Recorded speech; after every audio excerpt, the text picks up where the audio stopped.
I think it was probably a combination of both. She wanted to play a sport, and Chris and I both play softball, so we thought when she was 8, give it a try. I've been playing for 7 years, and 5 of them have been travel. My travel team is Hits Outlaws, and I play for Lansquers High School. You can't be associated with your travel team during high school. I've always been an outfielder, and I love center field. I've practiced for high school every single day. I don't stress about practice at school because then it gets me all messed up. It's really hard, but I just tell myself that like softball is softball and school is school. So like when I'm at softball, I don't worry about studying. During high school, during a week, it's probably 5 to 6 hours a week driving back and forth to practice.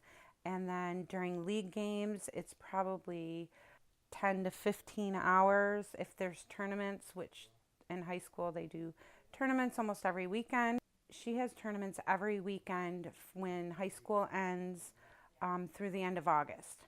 So usually they have one weekend off through the months of June and July.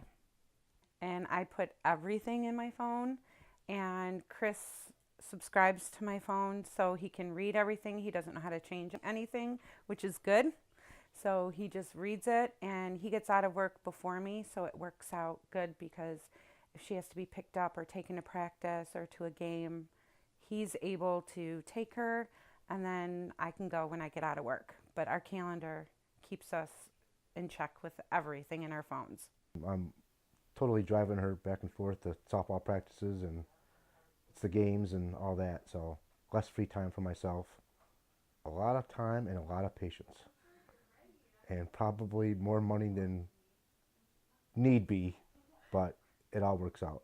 For high school ball, it's not as much. It's probably gas and food. So I would probably say maybe $50 to $70 a month for high school ball. For travel ball, it averages anywhere between $500 a month to $600 a month for hotel fees, food, gas.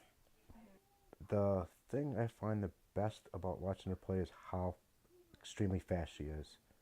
She's been the fastest one on her team for the past 5-6 years. So if she gets on base, she's constantly stealing bases. That's my favorite part. I kind of see it as a growing experience. It's not so much about like winning, and I really like being part of a team, but part of it is just you learn to grow as like a person, and you learn to deal with like hard things like losing and not always like getting what you want. It took a lot of time to build up to that. Ever since I started travel, we were like built for high school. So most of our time went to preparing for high school. And now that we're here, I say that it's paid off. I just want to be like fully confident in myself, know that like no matter what I can do whatever. They say a lot of kids quit softball on the car rides home, and I've come to the conclusion that's very true, so that's why we try to leave it alone. I just love watching her play. Just going out and watching her have fun. Me and her mom have both been playing softball all of our life, and she likes doing it, and just watching her have fun with her friends and being competitive. I really hope that when I'm a senior we go far in districts, because it'll be like a memorable thing being a senior. That's what I hope for.